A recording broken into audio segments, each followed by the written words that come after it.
Hello, everyone, and do what the wilt shall be the whole of the load.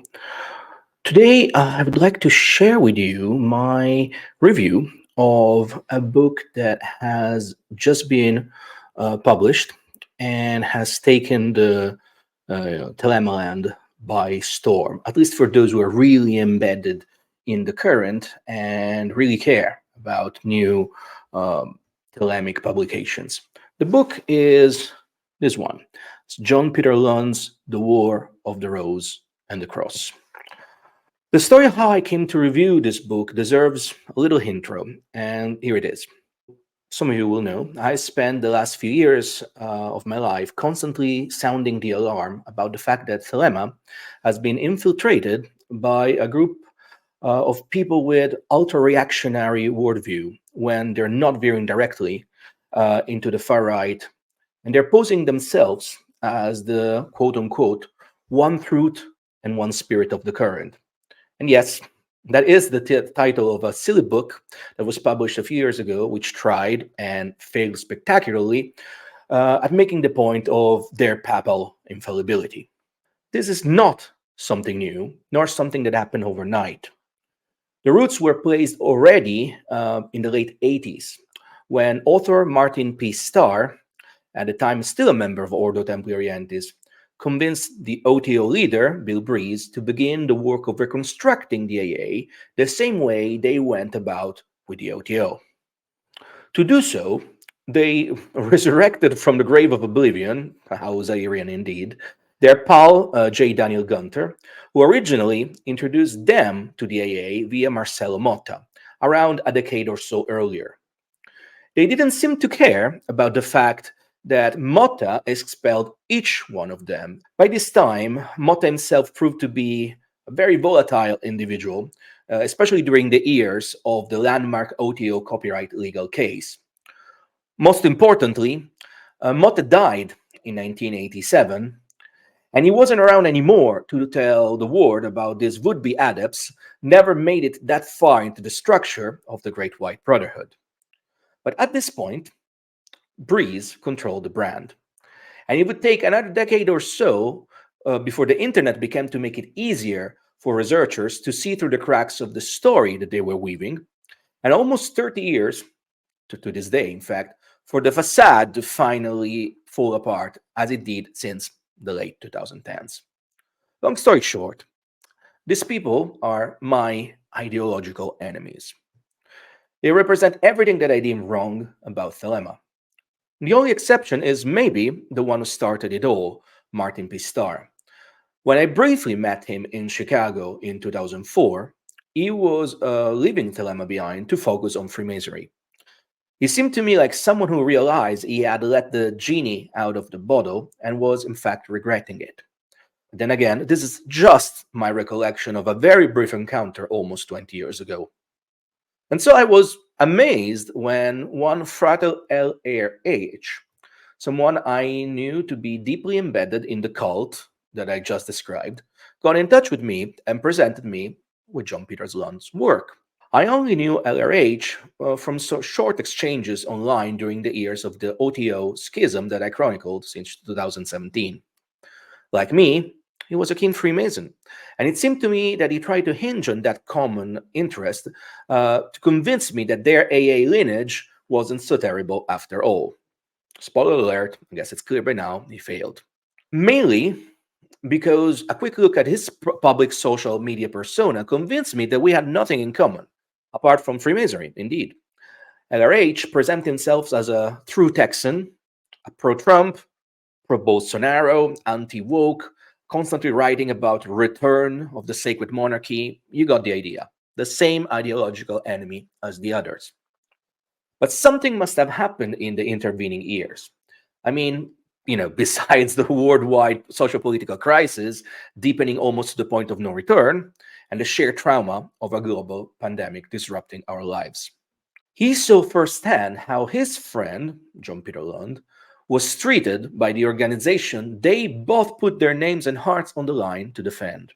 And I'm talking about the story he weaves in the book's preface, which is a very somber story, and I wholeheartedly suggest everyone to take the time to read it carefully.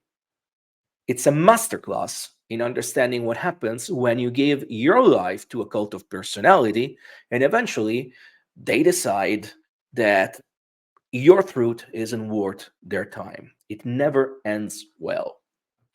So LH fulfilled his friend's final request, and then he contacted me, someone he knew wasn't an ally, to give this work a fair review. I can only commend his intellectual honesty here, which is something I've scarcely found among Thelemites, even those who are seemingly on my side of the barricades in the ongoing struggle to find some semblance of balance inside our current. Now let's look at the book in detail. So I divided this review in what I call the good and the not so good. There's anything inherently bad about this book. In fact, spoiler alert, I really like this book. The good is that John Peters Long book is a remarkable work that deserves recognition for its clarity and accessibility in explaining the intricate Thelemic philosophy, which is deeply rooted in the writings of J. Daniel Gunther, which is the same person who tried and failed multiple times to be established as the new world teacher. And he often shrouded in gnomic illusions to maintain an air of mystery and secrecy in his own writings. Lund's book offers, in fact, a refreshing departure from the convoluted language and cryptic symbolism frequently characterizing Gunther's offerings. Instead, it provides us a much needed bridge for those eager to understand this peculiar take on Thelema presented as the one true way by the members of this particular lineage of the AA. The one, by the way, in case you don't know, the one who is in close enemy on the surface, but in fact in total control of Ordo Templi Orientis. It's worth noting that this book has been subject to controversy within Thelemic circles. It's in the preface that we learn that the leadership of the AA lineage that John Peter Long belonged to, including J. Daniel Gunther himself, has deemed this book heretical. This reaction may stem from the fact that Lund's work demystifies the persona of the new magus and prophet that some individuals have attributed to Gunther, suggesting that he possesses new exclusive revelations from the secret chiefs of the AA. This is the most important bit. Lund's book paints a different picture, showing that there is nothing essential new in Gunther's writing. It's just a matter of having the entire Crowleyan corpus, including the secrets, synthesize it either into two baroquely written volumes, which is Gunther's two books, or even further into a single clear one. This one. The contention surrounding the War of the Rose and the Cross underscore the diversity of thought within the Thelemic community, as well as the ongoing debate about the nature of Thelema and its interpretations. It is essential for the readers to approach this book with an open mind, keeping in mind that there are different viewpoints and interpretations within the broader Thelemic traditions. Personally, I find whatever is written in this book of extreme value. But please keep in mind that other Thelemites might strongly disagree with me and with this book.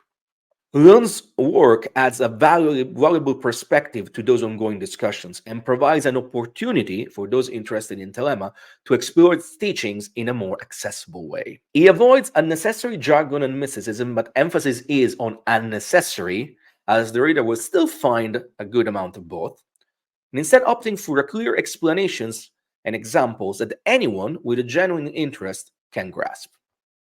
Lund's background in mathematics is also precious, as he succeeded in giving an element of scientific credibility to the application of gematria and sacred geometry, which often devolves into pure Kabbalogs, as I like to call them.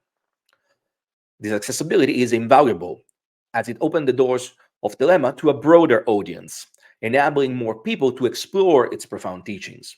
Still, I would not consider this a beginner's book by any stretch of the imagination.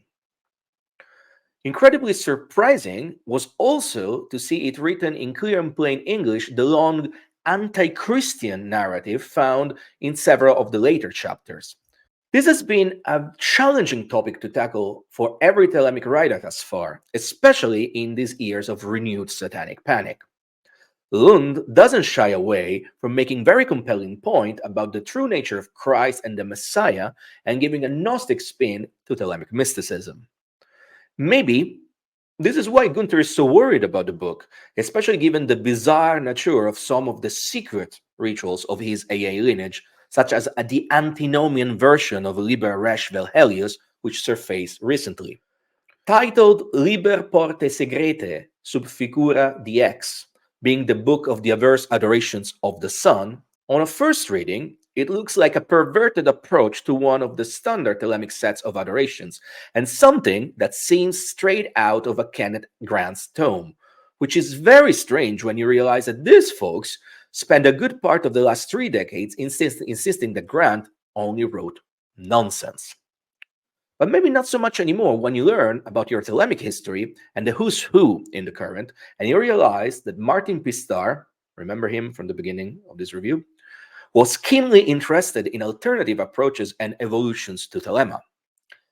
I can't speak about what he thinks today, but he certainly was when I met him back in the days in Chicago, when I was visiting my mentor, Michael Berthieu, who was Starr's friend. Starr wasn't the only one either.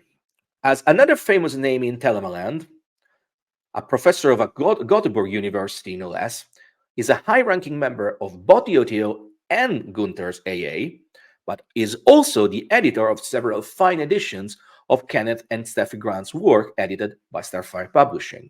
Now, the mysteries of the averse, as Gunther describes them in his books, do play a significant role in the adept and master level magic and mysticism of the new eon. This truth, it's found scattered in Crowley's lesser-known and barely studied libri, such as Liber 231 and Liber Stelle Rube, is still considered a tough sell by those who elected themselves to be the gatekeepers of the current. I certainly wonder how these inversions would sit well with the crowd of ultra-reactionaries and alt-right folks they've been courting for the past decade. I guess time will tell. The question that should be answered now is how these people can propose a religion of skepticism on one hand through the uber secularized O.T.O while pushing an inner circle of enlightened adepts that also apparently also always reincarnate together and making things up as they went along, like with these new rituals directly from their inner plane context.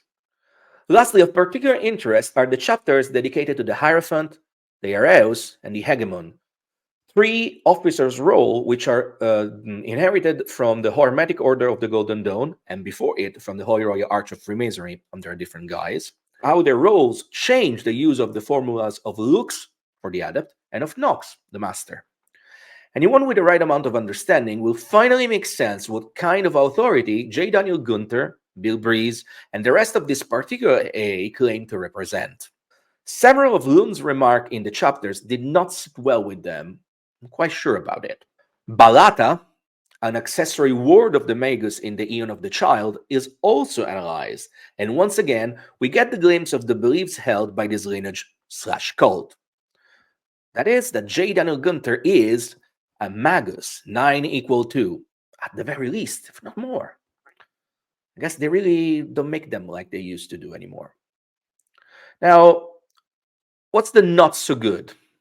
I think that this book does have its limitations. In my personal opinion, one notable issue with the book is Lund's unwavering belief in the hierarchical systems of the AA and the O.T.O, as well as his endorsement of J. Daniel Gunther and Bill Breeze as the true heirs of Crowley's legacy. Within the broader Thelemic community, there are many different viewpoints on the legitimacy and authenticity of these contemporary organizations and their leaders.